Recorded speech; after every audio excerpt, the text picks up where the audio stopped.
It started with a cryptic Instagram story. Posted at 2:17 a.m. Snow Paulo time, just a black screen, a red dot, and the caption, "Trial by beat." 48 hours. That was all it took to ignite a media firestorm? By the time the sun rose over South America, two of hip-hop's most polarizing figures, Kendrick Lamar and Drake, had been named in a sealed international arbitration case, filed quietly in Brazil's Ministry of Culture. The hearing that followed would unravel accusations of covert sabotage, leaked audio stems, and a secret clause buried in a Latin American distribution contract that allegedly prohibited one artist from performing within 100 kilometers of the other. Fans called it the verse that triggered litigation. Others said it was the first time a rap beef became a matter for international courts. But as cameras swarmed outside the Tribunal de Justiça in Snow Paulo and legal teams from Top Dog Entertainment and OVO Sound touched down in separate private jets, one thing became clear. This wasn't just about music. It was about power, legacy, and the kind of backroom dealings that blur the line between competitive artistry and corporate warfare. And Kendrick, he showed up alone. The tension started to build long before the courtroom doors opened. While fans believed that Kendrick-Drake rivalry had peaked with the summer's diss track blitz, what they didn't know was that behind the verses and viral memes, a deeper game was playing out across borders. The first signs came when Kendrick Lamar announced a surprise set at the Terra Negra Music Festival in Brazil, a festival that, until 2 years ago, had a long-standing agreement with OVO Sound to give Drake exclusive headline rights across most of South America. But that contract, as it turned out, had a loophole, and Kendrick's team exploited it with precision. At the heart of the dispute was a document dated June 12, 2022. A multilingual artist exclusivity clause signed between OVO Sound, Terra Negra festival organizers, and a shell distribution label registered in Uruguay. Clause 9.4b, according to legal filings, stated that no competing artist with an active legal or commercial dispute with the principal performer shall be scheduled within a 100-kilometer radius of any OVO-sanctioned performance for a period of 18 months following the principal's last contracted show. It was buried in fine print, written in Portuguese legalese, and, crucially, not filed through the proper international copyright channels. But it was real. Kendrick's appearance at Terra Negra didn't just violate the spirit of the clause. It shattered its enforceability. Because, as revealed by journalist Marta Cruz during a live broadcast on TV Globo, Kendrick's set was technically performed 98 kilometers from Drake's upcoming performance in Rio de Janeiro. The clause was tested and possibly broken. When the story broke, fans were split. Some called it a calculated move, the kind of legal brinkmanship only a mind like Kendrick's could orchestrate. Others claimed it was provocation, an open challenge to Drake's legal territory, not just his artistic one. Within 48 hours, OVO Sound's legal team filed an emergency motion in Snow Paulo's commercial court, citing breach of contract, tortious interference, and reputational sabotage through performance adjacency. The term itself sparked debate across legal Twitter, with entertainment attorney Selena Moreira commenting, "This may be the first time in history an artist is suing another over physical proximity of a performance venue. It's bizarre, but not legally impossible." But that was only the surface. Court documents soon revealed something deeper. A digital leak traced back to a mobile device registered under a member of Kendrick's South American tour crew.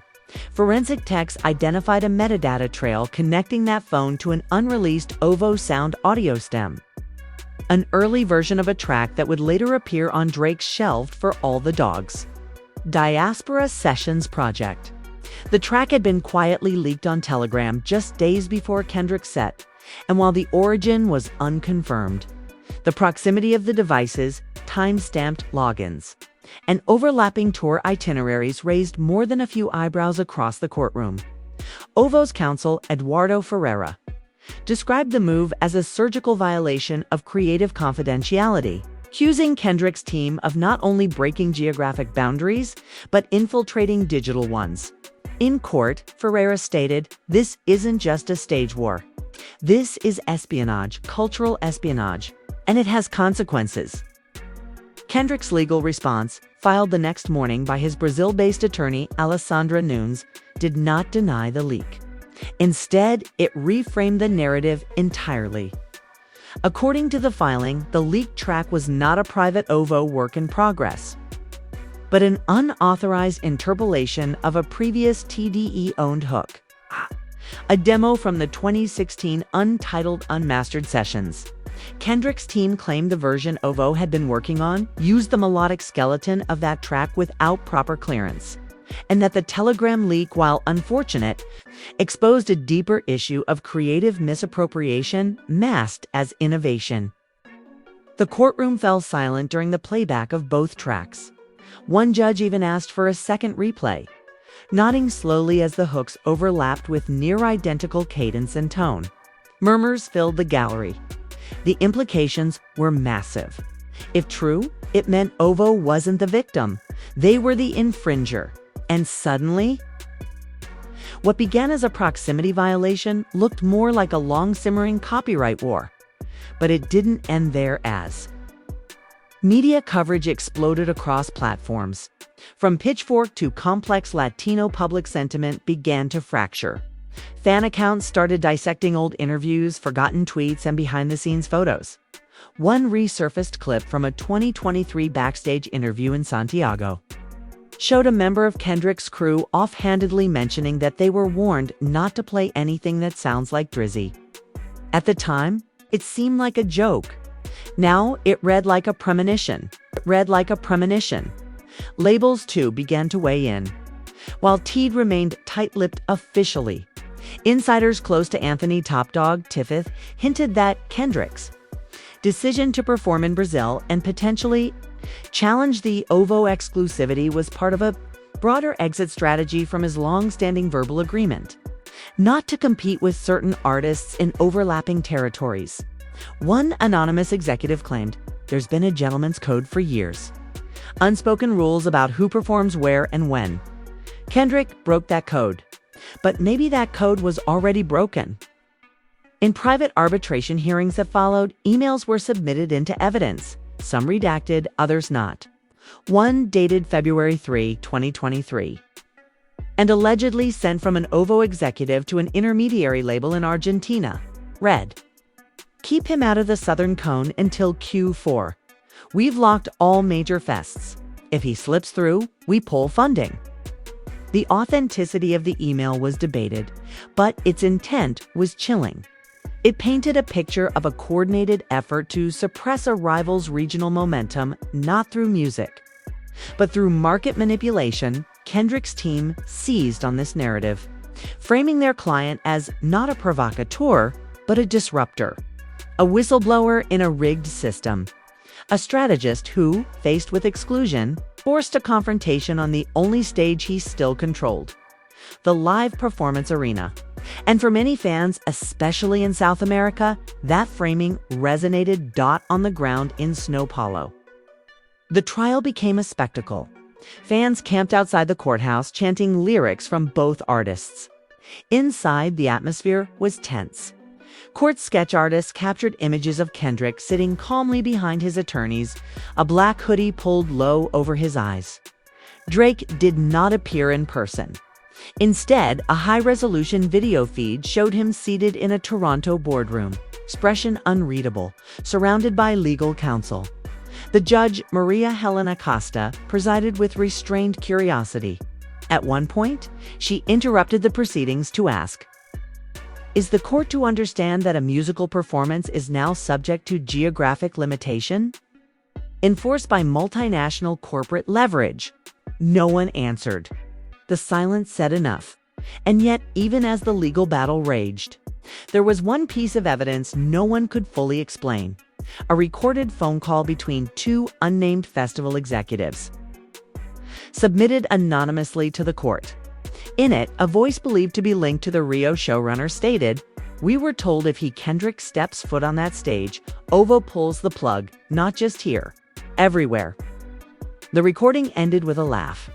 A cold, knowing laugh, As part one of the trial drew to a close, the court adjourned for 3 days to allow for digital forensics experts to finalize their reports on the metadata trails, STEM origins, and internal communications between festival organizers and label reps. Both sides claimed victory in the interim press cycles, but neither had the full picture. Not yet, and that's when a private jet registered to a European entertainment conglomerate landed quietly at Guarulhos Airport, carrying with it someone no one had expected to testify. Not a rapper, not a lawyer, but a disgruntled former OVO sound engineer. What he was about to reveal would crack the case wide open when the name Lucas Michaels appeared on the official witness list.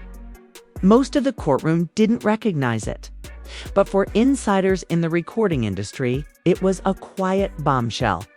Lucas had worked as a senior audio systems engineer at OVO Sound between 2018 and late 2023. His name had never appeared in press releases, never spoken in interviews. But he had mixing credits on nearly every major OVO project of the last 5 years, tucked discreetly in liner notes and metadata tags.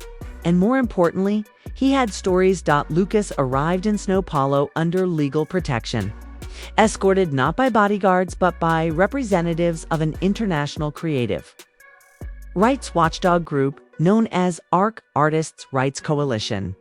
This detail alone raised suspicions. ARC was known for intervening in complex cases involving artists' exploitation, unpaid royalties, and label coercion. Their involvement suggested the issue went deeper than just proximity violations and leaked stems. Once inside the courtroom, Lucas gave sworn testimony behind a sound-dampened barrier, his face hidden from the public due to reported threats he had received in Toronto earlier that month. His voice, calm but methodical, echoed through the speakers as he described what he called an institutionalized system of digital leverage and silent sabotage. He began with a detail few had expected. According to Lucas, OVO Sound had been developing a proprietary AI-assisted composition tool since early 2022, codenamed Project Mosaic. The tool, he explained, was fed thousands of hours of unreleased demos, reference tracks, and live performances, including content not owned by OVO, to train it in replicating certain artist styles. While the project was officially framed as an internal creative assistant, Lucas claimed it was used to reverse engineer stylistic elements from rivals' works, including Kendrick Lamar. He named one specific incident in late 2022, when an OVO producer allegedly uploaded isolated vocals from Kendrick's shelf. Demo Root Theory, a track recorded during the Untitled Unmastered era but never released. Lucas testified that the AI had been instructed to extract the vocal cadence and emotional resonance of that track and generate compatible hooks for future OVO releases. One such generated segment, Lucas confirmed, was nearly identical to the leaked tracks central to the current case, as gasps rippled through the gallery.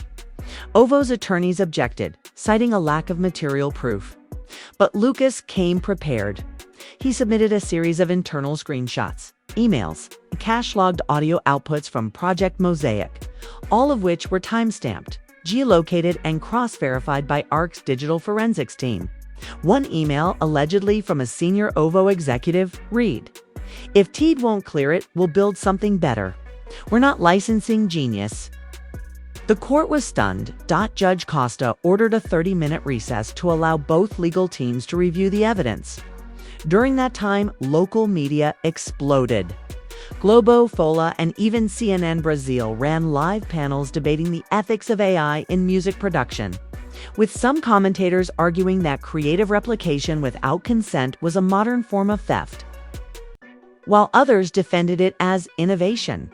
A culture war was unfolding in real time when proceedings resumed. Kendrick's team introduced their own counterpoint, a quietly filed cease and desist letter sent from Teed to OVO in December 2023, warning them to cease all derivative works modeled on unauthorized vocal likenesses. The letter had never been made public, and OVO never responded to it. But now, in the courtroom, its relevance was explosive. The implication was clear. OVO had known their system crossed ethical lines. They had been warned, and they proceeded anyway. Outside the courthouse, crowds had grown tenfold. Placards ranged from "Let art breathe" to "OVO is watching you." Fan groups on both sides started compiling their own timelines, dissecting every track for hidden clues. One viral thread even claimed Kendrick's verse on The Heart Part 6 contained a subtle warning about AI mimicry, the line "they trying to pixelate my pulse." But this rhythm ain't code was now being called prophetic. But the most pivotal moment of Part 2 came not from an artist, a lawyer, or a label, but from an anonymous whistleblower within Terra Negra Festival's organizing committee, submitted via a court-approved secure drop portal. The whistleblower's affidavit included a recorded Zoom call from May 2024 between festival directors, an OVO liaison, and a marketing strategist contracted by a major streaming service. In the call, the strategist laid out a plan to geofence influence. Words, not paraphrased. He explained that the festival circuit in South America was a battleground, not just for live audiences, but for algorithmic dominance. If Kendrick breaks the region, he said, we lose data priority. That affects playlisting, rollout metrics, market perception. Proximity matters because the algorithm reads it as cultural intent. This wasn't about a stage anymore. It was about power over the unseen infrastructures that shaped modern fame. Kendrick's attorney, Lysandra Nunes, leaned into this narrative with surgical precision. In her next submission, she introduced historical data from Spotify and YouTube analytics, showing a direct correlation between live performances in regional markets and subsequent on-page placements for artists. Her conclusion was damning. OVO wasn't just protecting Drake's brand, they were protecting a digital empire. And Kendrick was the only artist in the last 5 years to challenge its borders. Drake's legal team, scrambling for damage control, pivoted. They no longer claimed Kendrick violated performance radius clauses. Instead, they argued he exploited regulatory gaps in international contract enforcement. In short, they didn't deny the corporate chess game. They just claimed he broke the rules of the game. But it was too late. The judge, visibly disturbed by the new layers of manipulation, called an emergency ethics panel to consult on the admissibility of AI-derived material in cases of intellectual property, while the panel's findings would take weeks. Judge Costa made one thing clear. Both parties were no longer dealing in simple violations. They were standing at the edge of an entirely new legal frontier. And yet, amidst all the legal complexities, something more personal began to emerge. In the final moments of Part 2, Kendrick himself requested to make a brief, unscripted statement. It was unexpected. His voice was low, deliberate, unwavering. "I didn't come here to fight for charts. I came because someone decided I wasn't allowed in a place my voice already lived. They thought silence was loyalty. But silence can be feared too." He ended with no apology, no direct attack, just a sentence that would go on to become the most quoted line of the entire trial. "You don't own the air just because you got the loudest speaker." Outside, the chants grew louder. The court adjourned for the night, but as the next morning approached, new subpoenas were issued, and an encrypted hard drive recovered from an OVO Sound studio server in London had just arrived in São Paulo, hand-delivered, quite an international legal liaison. What it contained would finally link everything: the AI, the proximity clause, the leak, and a voice recording that had been buried for nearly 2 years. When the encrypted hard drive was handed over to the court clerk, the atmosphere inside the São Paulo tribunal shifted palpably. No one yet knew what digital secrets it held, but the weight of its presence was undeniable. OVO Sound's legal team argued fiercely to keep its contents confidential, citing corporate trade secrets and ongoing project sensitivities. But Judge Maria Helena Costa ruled otherwise, invoking Brazil's new Transparency Act aimed at protecting cultural heritage and artistic integrity inside a secure digital forensics lab. A team led by Dr. Roberto Silva, one of South America's leading cyber forensic experts, began the painstaking process of decrypting and cataloging the drive's contents. Within hours, it became clear that this was no ordinary cache. The hard drive contained thousands of audio files, internal communications, proprietary AI code, and a set of documents labeled Project Mosaic Iterations and Conflict Logs.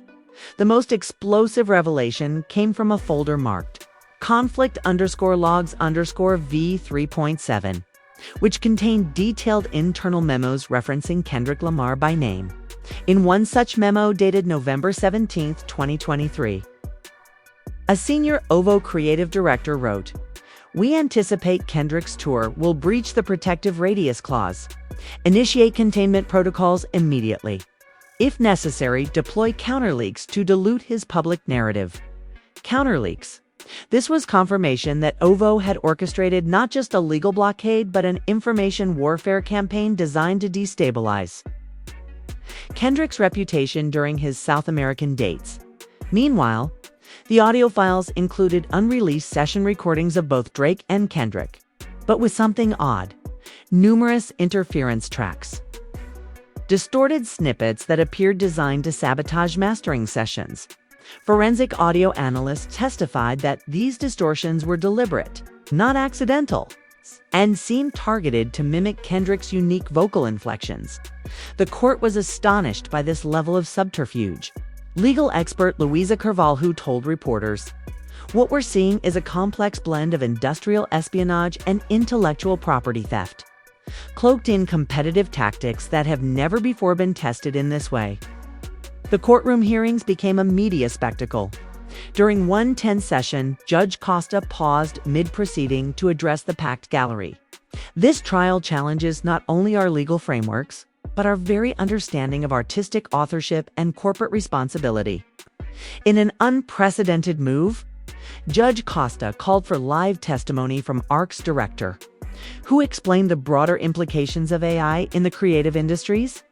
She warned that without clearer regulation, the line between inspiration and infringement would continue to blur, putting all artists at risk at this point.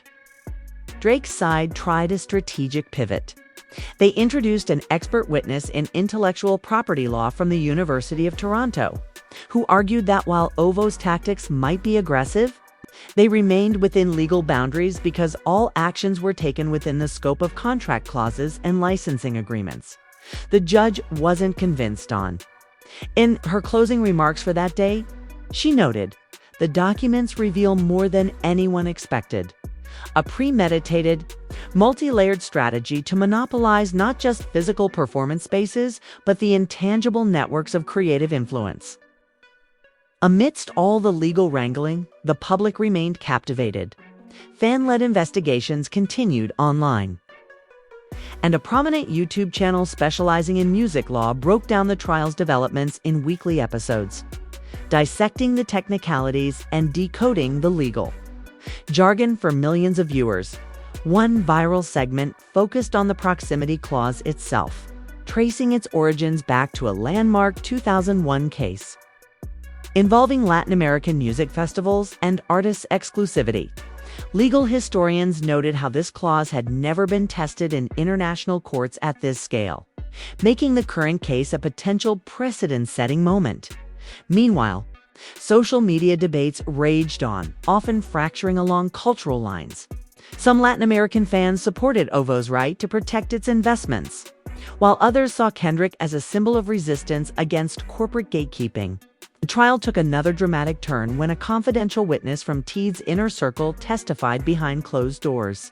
She revealed that Kendrick had struggled personally during the months leading up to the tour, grappling with pressure from his label to stay invisible in certain markets to avoid conflict.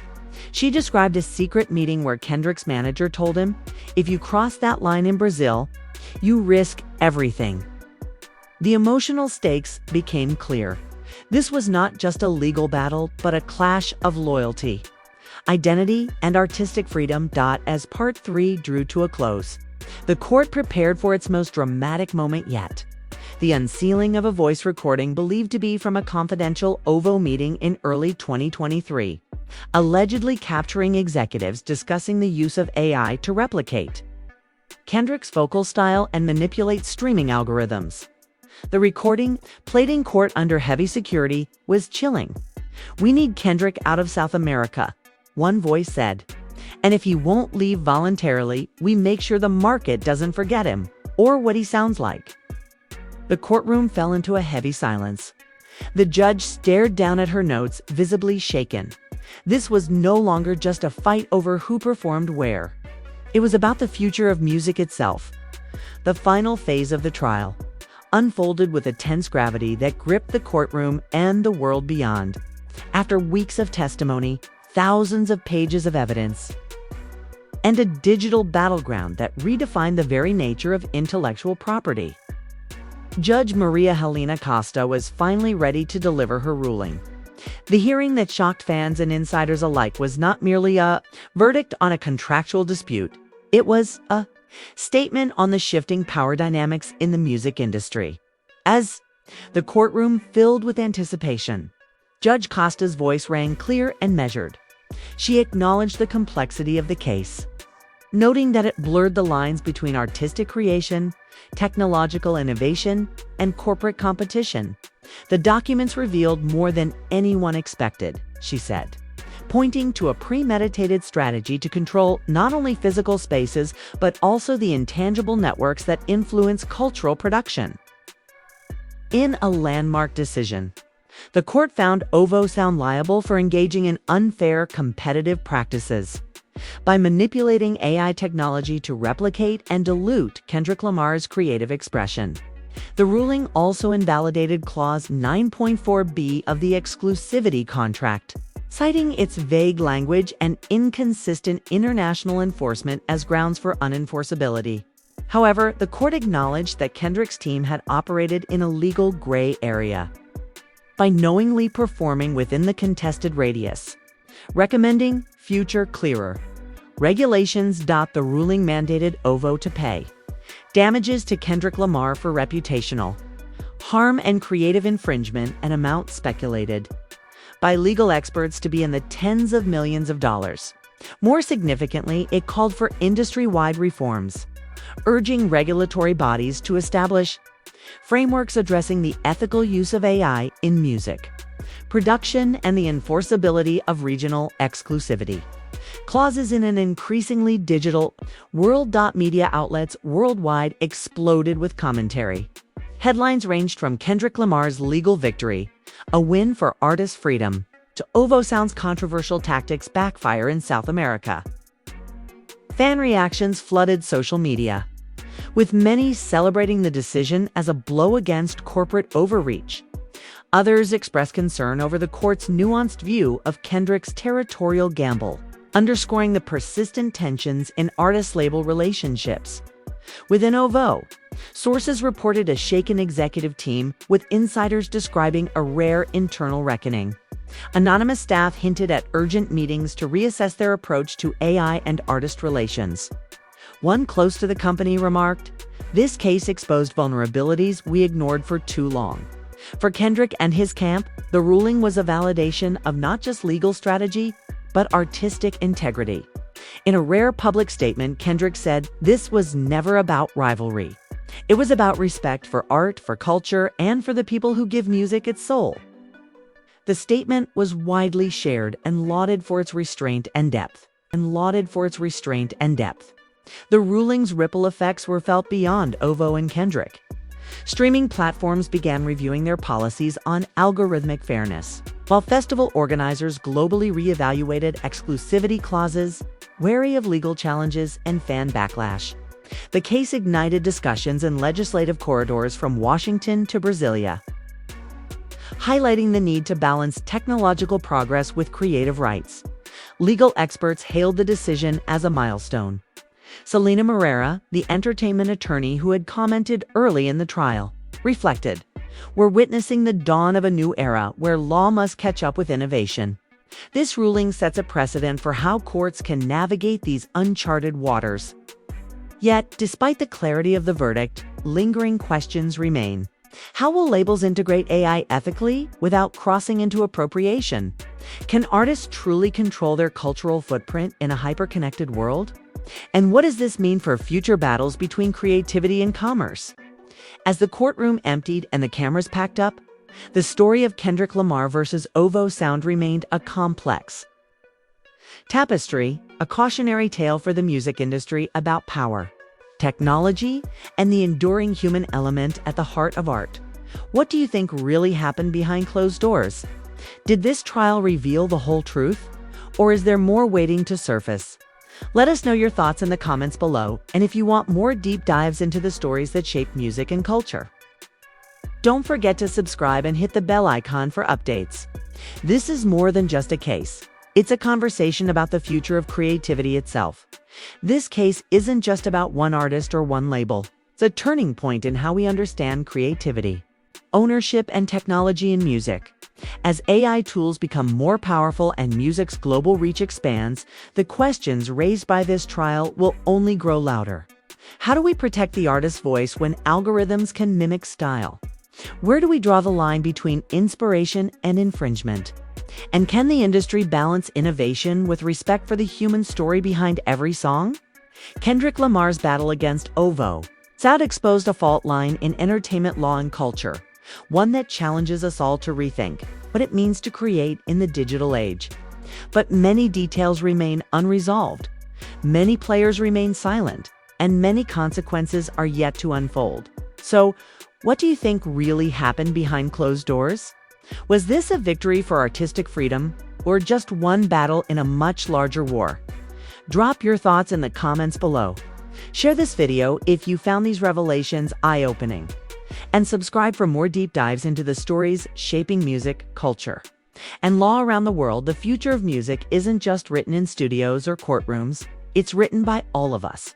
Stay curious, stay critical, and as always, keep listening.